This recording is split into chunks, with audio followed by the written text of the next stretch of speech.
So recently, I was gonna give this to one of the main actors in a movie that I'm working on.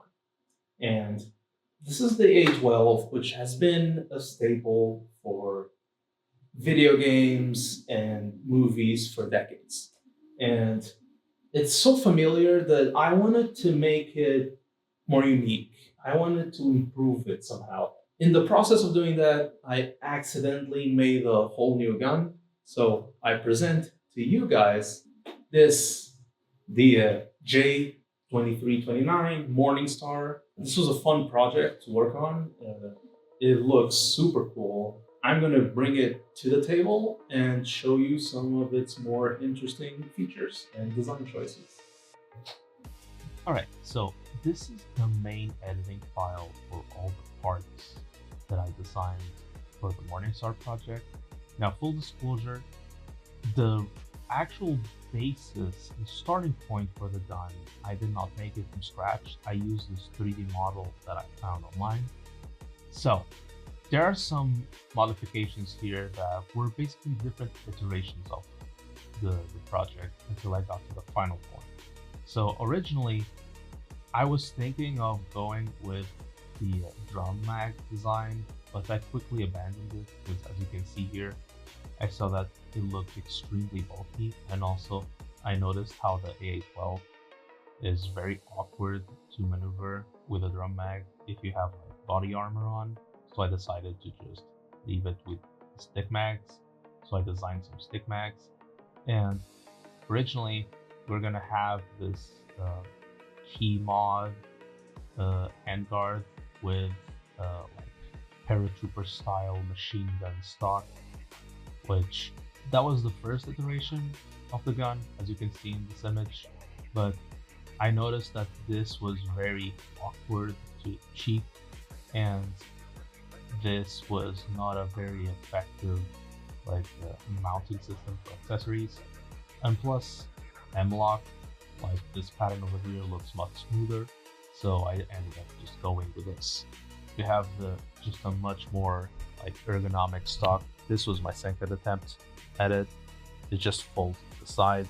It's much nicer. It's more durable than the other one.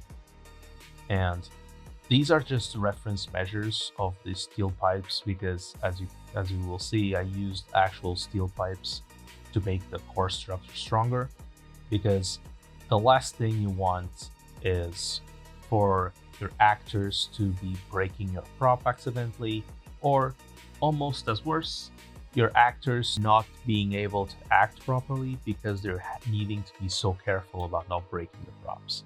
All right, so this is the finished prop, and I want to highlight some of the features here and kind of explain my thought process when designing this. So one of the very important things when you're designing a prop is that it needs to look like it physically exists in the world that you're representing.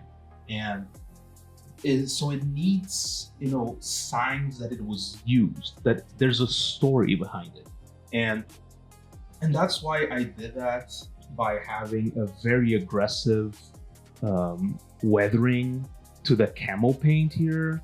Like even then, like you can clearly tell that parts like the grip and left side of the handguard are more weathered, and like the dials for the scope, which makes it seem like that there's a history here. Like this is an object that has been in battle after battle and has been used.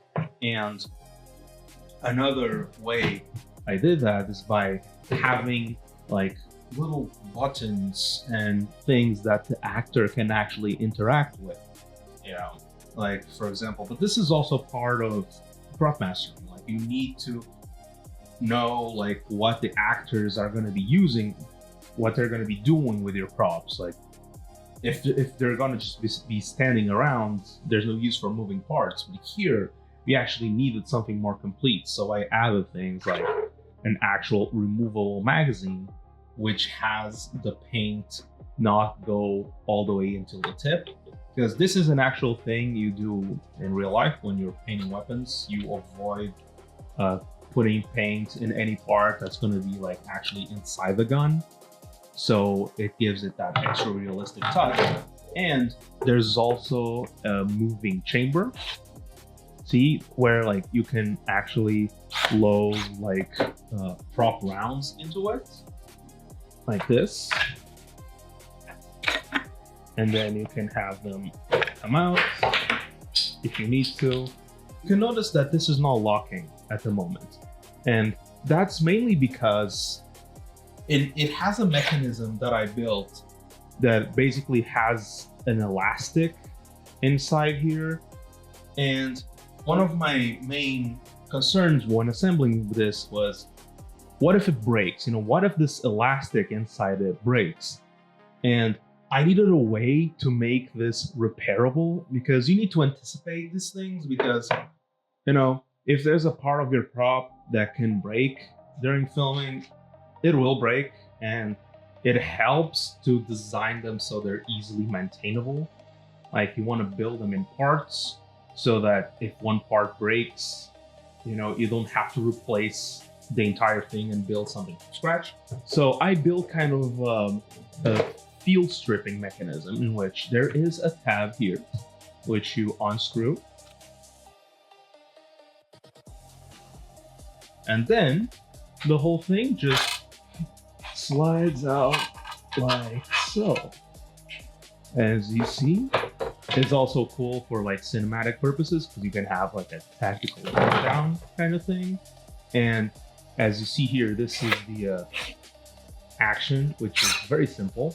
And here you can see a little hole, which is to put the elastic on, and then it latches onto another point, which is made on a piece that's inside there. You can actually remove the barrel further in, but that actually takes some force, and I'm not going to be doing that now.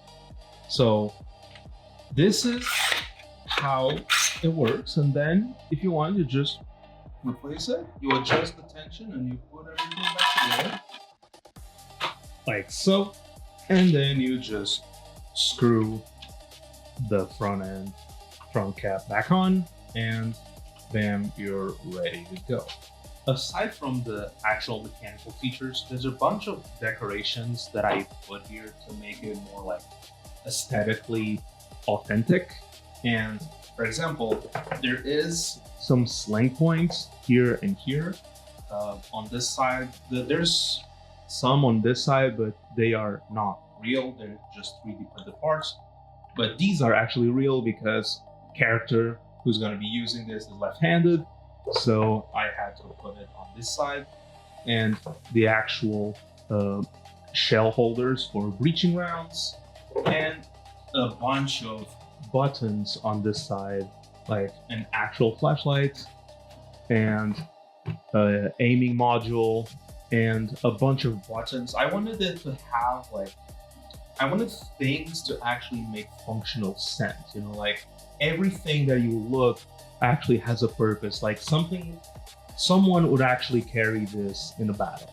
You have this panel here of buttons that you use to control like the lights and the aiming module, and it has several different buttons, and each one responds to a different gadget. And I made the buttons have a little bit of like a different surface to them, so that in theory, if you're using this in battle, you could just tell which button you're pressing just from the feel, you know, from the texture, without having to actually look down on your weapon. And that's pretty much it. And I think all those little details, they add up into making something that actually looks and feels pretty cool to have on screen. Alright guys, so that's the end of the video. I hope you enjoyed my little breakdown of my creation process. This is my first time doing a video like this, because there was a lot of people asking me about the actual process I do on the work that I do as a prop master and an art director. And I have a lot of interesting projects in the way, and if you guys want to see more of the kind of work that I do, Well, let me know in the comments and have a great day.